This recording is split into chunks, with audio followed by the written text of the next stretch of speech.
Yollarla şu anda çözüm isteyenler, derhal ateşkes isteyenler, şimdi diyaloğu hatırlayanlar, Dağlık Karabağ ile Azerbaycan'ın %20'si işgal altındayken, Hocalı'da barbarlıkla, hak hukuk tanımadan, çocuk, kadın, yaşlı demeden binlerce masum insan katledilirken, milyonlarca insan evinden, yurdundan edilmişken, 30 sene boyunca bu kişiler neredeydiler?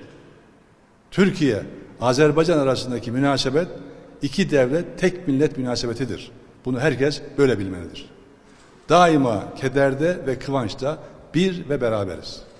Bugün de Azerbaycanlı kardeşlerimizin öz topraklarını savunmasında yanlarındayız. Ermenistan derhal saldırılarını durdurmalı, yurt dışından getirdikleri paralı askerleri, teröristleri geri göndermeli ve işgal ettikleri Azerbaycan topraklarını boşaltmalıdır.